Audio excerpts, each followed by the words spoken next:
Psoriázu mám od malička, od 3 rokov. To bolo v takej miernejšej forme a od tej puberty, nejak 13 rokov sa mi to začalo tak zhoršovať.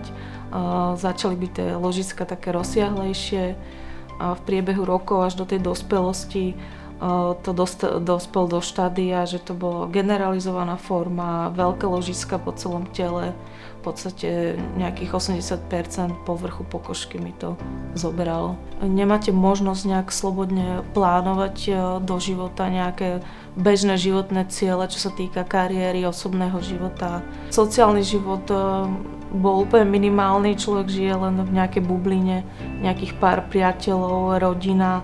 Pre mladých ľudí, hlavne pre ženy, ktorí sa chcú ako páčiť, je to veľmi ťažký život.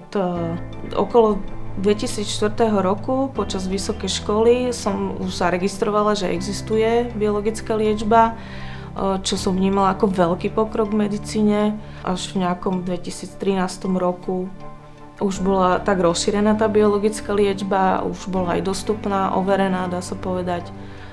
Už som sa teda rozhodla, že absolvujem túto liečbu, lebo už psoriázu som mala dosť takú neúnosnú, už v takej ťažkej forme. Prvé roky po liečbe, keď som bola bez príznakov, som si musela na seba zvykať, nakoľko za ten dlhý čas ja som ani nevedela vlastne, jak funguje bežný život, jak vyzerám ja bez psoriázy. Otvorí sa vám úplne nový svet zdraví, ktorý je pre zdravých ľudí bežný, ale pre nás ťažkých psoriatikov je to nejaká nedosiahnuteľná meta. Môžem žiť, proste cestovať, vychutnávať si život tak ako bežní zdraví ľudia, čo som predtým nemohla v podstate vôbec. Pre pacientov, ktorí majú teda ťažšiu formu psoriázy, je to závažná liečba, ale je tu takáto možnosť pre týchto ľudí, ktorí trpia vlastne dennodenne, že môžu sa zbaviť tohto bremena na dlhé roky, môžu si ten život zlepšiť vo všetkých sférach, či v ekonomickej, či sociálnej.